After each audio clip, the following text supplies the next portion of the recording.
I'm Aaron Mehta, Editor-in-Chief of Breaking Defense. I'm joined by Michael Morrow, who's our air warfare correspondent.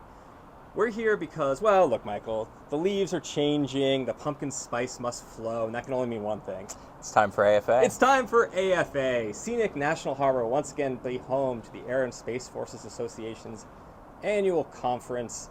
We're here to break down a couple of things to look for in that. The first thing, I think, Michael, that we need to talk about is CCA, the Air Force's Loyal Wingman Drone Program. We're expecting that to have a pretty big presence at the show.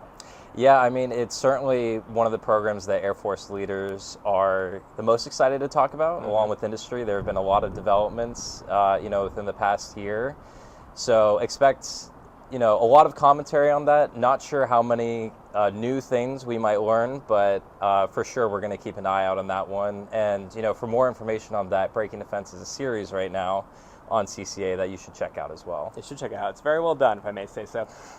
The point about CCA is also interesting because we know there are a couple other programs the Air Force probably doesn't want to talk so much about right now. Yes. So, you have programs like Sentinel that had a major budget overrun and are in the course of restructuring. So expect to hear some comments about that, but really we won't know firm details about that program until that review is completed. When they announced that, they said it'd take 18 to 24 months. So it'll be a while before we hear more about that. And of course, Next Generation Air Dominance Fighter, that is on pause as the Air Force reevaluates the platform. So, some of the Air Force's biggest priorities right now are a little bit in limbo. All right, well, Michael, another thing that is going to be talked about a lot, probably from the Air Force Chief of Staff particularly, is reoptimization. It's a big effort of his. What's reoptimization, and why do things even need to be reoptimized? Well, things need to change because the Air Force under the global war on terror became too disaggregated, too efficient.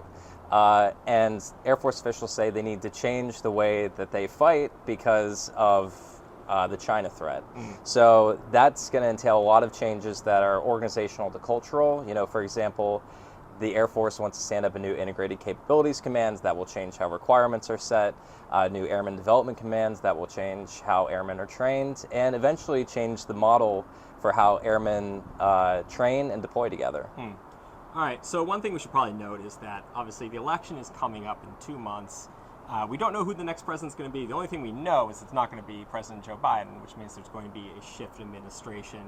As a result, this conference might be a little bit let's say, less likely to announce big new initiatives, given that nobody knows who's going to be running things in a couple of months. Right. Yeah, I mean, certainly we might learn some new key details about certain programs, ones that have a sure future, but in terms of major new announcements that could change based on who wins the White House in November, expect to see a little bit more caution around those topics. Yeah. All right, so for all the news that you're going to want to know about the conference, make sure to check breakingdefense.com. We're going to have a whole team there running around, filing stories throughout the conference. We'll also be doing wrap-up videos every day, kind of giving you a sense of what happened the previous day and looking forward to the next day. So make sure to check breakingdefense.com early and often. As I said, we'll have lots of stories coming. Don't worry about that. For now, I'm Aaron Mehta. That's Michael Morrow. Thanks for joining us.